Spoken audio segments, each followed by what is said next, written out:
Greetings and salutations, everyone, and welcome to another installment of An Old Testament Academic Reacts. In this installment, we're going to take a look at the Tower of Babel and its possible ancient Near Eastern counterpart, or even if there is an ancient Near Eastern counterpart. Spoiler alert, there is. We're also going to go through the text explaining certain words, at least as far as irony is concerned, and their meanings, along with the city or at least area of Babylon, and how the writer here used it as a polemic against the Mesopotamians or Babylonians. Now I have to pause here and actually admit that this was a bit of a challenge for me because of the lack of material. Plus, we don't really have a lot of information when laid against the backdrop of other ancient Near Eastern accounts. So, if you guys like this sort of content and wish to support the channel, please don't hesitate to hit the like button and subscribe. And if you guys wish to support the channel financially, I'll leave a link to my Patreon in the description below. So, without further ado, let's get into it. First up is En Merkar and the Lord of Arata. Now this account probably dates to the Ur III period, however its form is Old Babylonian. It is also roughly contemporary with the Patriarchs. A segment of the epic that we'll focus on here, though, is entitled Nurimud's Spell, which has stirred up a bit of, which has stirred up the pot a bit, because it speaks of a peaceful time between nations and rulers with no predators. Moreover, these people all speak one language. The dispute, however, refers, or at least arises, in a time either in the past or the future. Following Alcer's translation, the text reads, "For on that day shall Enki change the tongues in their mouths, as many as he once placed there, and the speech of mankind shall be truly one." Walton suggests that this is a situation in the future rather than the past. Jacobson contrasts Alcer's translation with, "In those days, Enki stranged the tongues in their mouths, as many as were put there, the tongues of men which were one." If Jacobson is correct, though, this section of the epic would parallel the account of the Tower of Babel with its disruption of languages. Moreover, it would not be far removed, then, to see an alternate account within the pages of Genesis.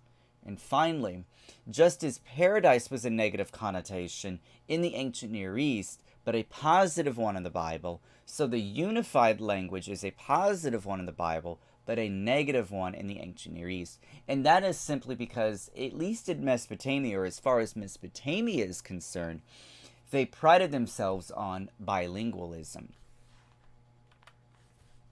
Now, the writer of the account here is using irony against the Babylonians. Arguably, this is the place where writing and literacy developed. Dr. Richard Middleton notes, or at least states, that they ultimately thought that they were the epitome of humanity. Middleton also postulates that in Genesis 11:3, the writer mocks the Babylonians, saying that the world had the same language and few words, at least in some translations. He also noticed that the word lavan, to make bricks, and serap, to burn, is repeated. Normally, this would be the energic form, expressing something like really making bricks or something is really burning. However, Middleton argues that the writer mocks the Babylonians, that is, the seat of literacy, writing, and knowledge. Interesting, though, in verse 7, the former word is reversed, balal, using the cohortative first-person common singular. So there would be a nun, or an n, in front of the word, creating a word play. That is to say, with the word Laban there, lamed beit nun, the words were switched in the first-person common plural with nun beit lamed. So what is exactly going on here? Well, the writer is using wordplay and ironic comments attacking the Babylonians. In his eyes, the writers, the Babylonians thought arrogantly of themselves because they thought they were the birthplace of literacy and writing. Additionally, the writer thought they were prideful and arrogant as a result. So what is the writer therefore attempting to tell us? Well, Middleton, whom I just mentioned, thinks that the writer is warning not to put your trust or our trust in dominant empires like the Babylonians, the Assyrians, or even the Egyptians, but in God. And if you put your trust in those dominant powers, it will lead nowhere. It's a dead end. Now, next up, we have to ask the question, the Tower of Babel. What is the Tower of Babel? What is going on? And basically, the Tower of Babel was more than likely a ziggurat. And ziggurats were large structures built in Mesopotamia that looks like some form of stepped pyramid. Their function, though, differs from a stepped pyramid in that ziggurats did not function as tombs. Ziggurats were structures designed to provide stairways from the heavens to earth so that the gods could come down into their temple and into the town bringing blessings and receiving worship. These stairways are also a feature of Sumerian mythology that is also portrayed in Jacob's dream in Genesis.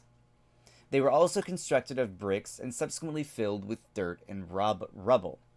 And the top of the ziggurat served as a shrine in which contained a bed and a table with food on it. Otherwise, there were no rooms present inside. So this was a way for the deity to refresh himself. And this is also indicative of what we find in the Enuma Elish and the Epic of Atrahasis, in that humanity was created to be slaves for the gods, providing food for them.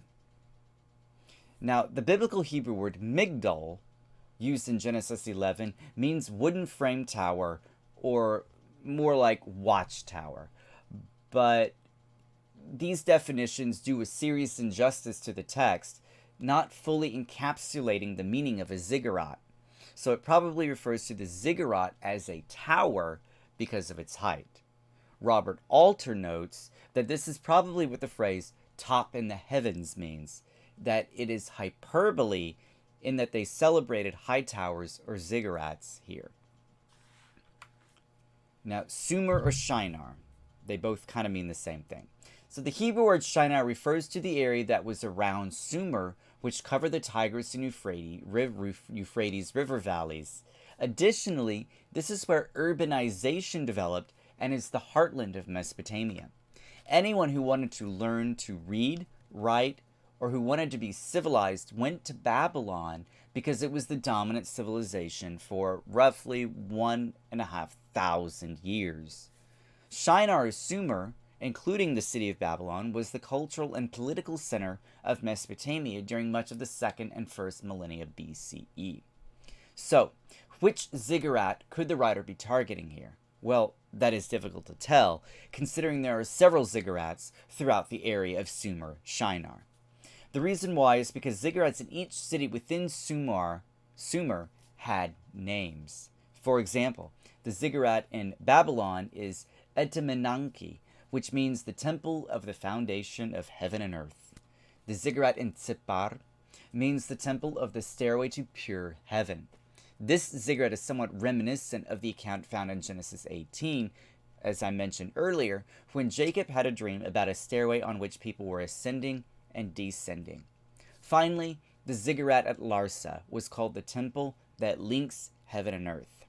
If I had a choice in the matter, I think the best candidate, though, is Babylon. But each ziggurat is certainly also another possibility.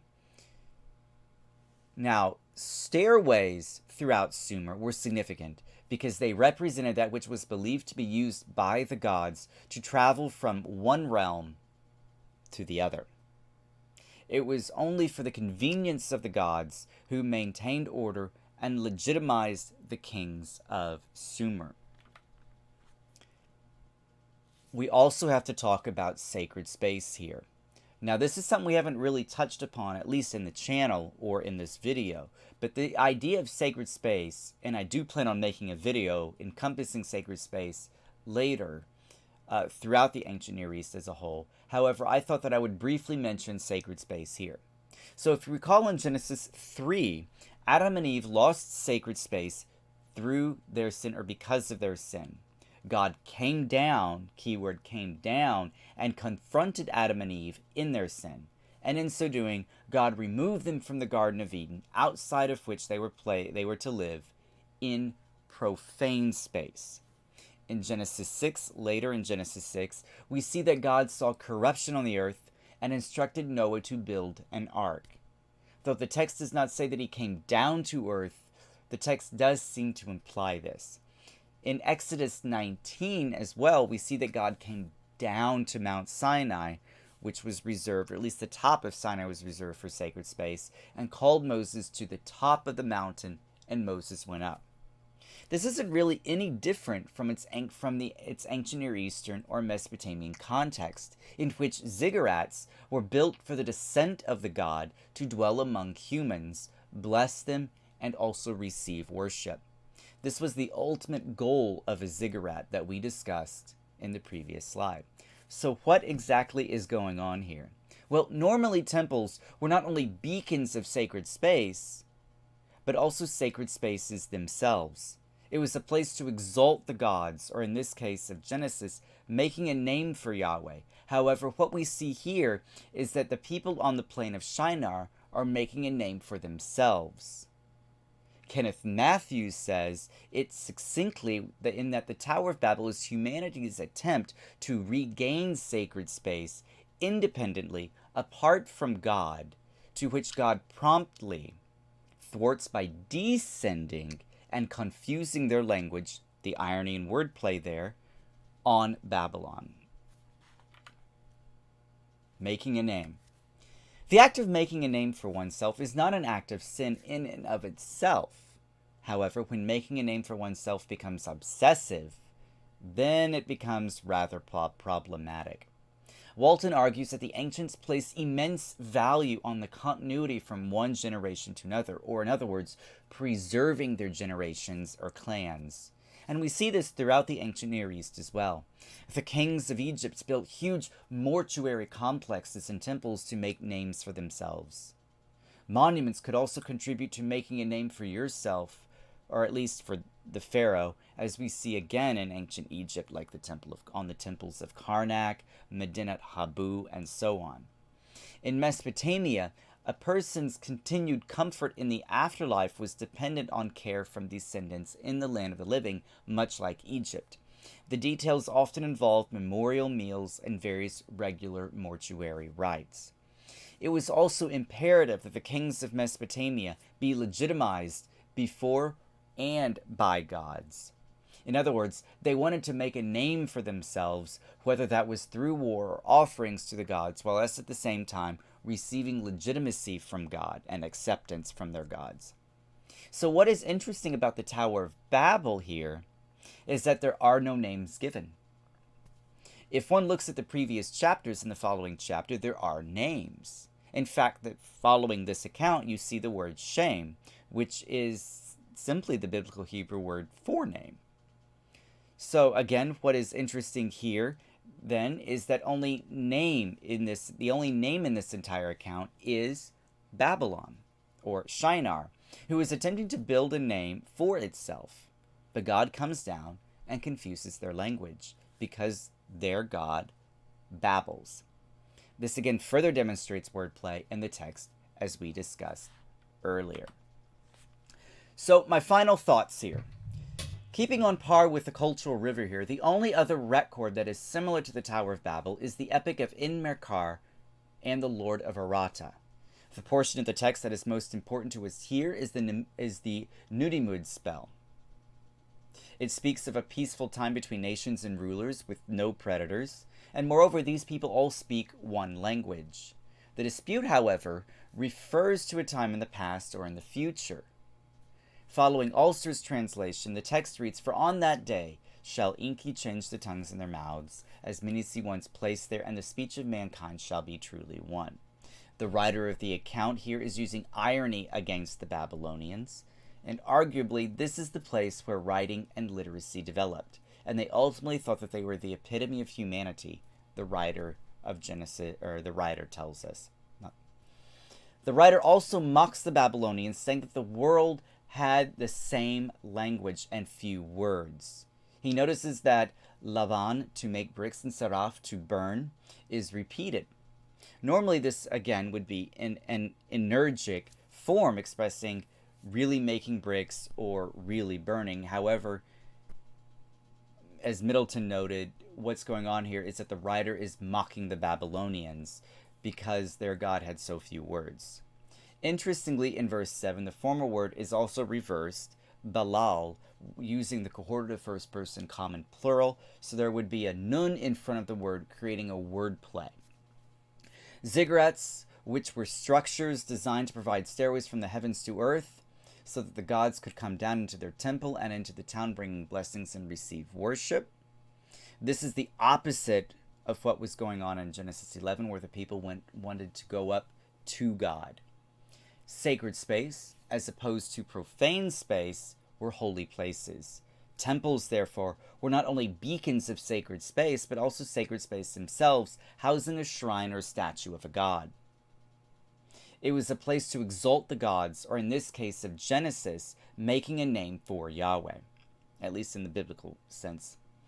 Unfortunately, humanity attempted to make sacred space through their own works by making a temple of or to God, the opposite of a ziggurat in the first place.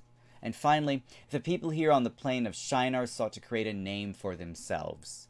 We see this throughout the ancient Near East, where the kings of Egypt built tombs and mortuary complexes, and the kings of Sumer and Akkad sought to legitimize their kingships. Well, guys, that concludes this installment of An Old Testament Academic Reacts. Please, again, don't hesitate to hit the like button and subscribe. And finally, let me know your comments in the section below. And as always, I will see you next time.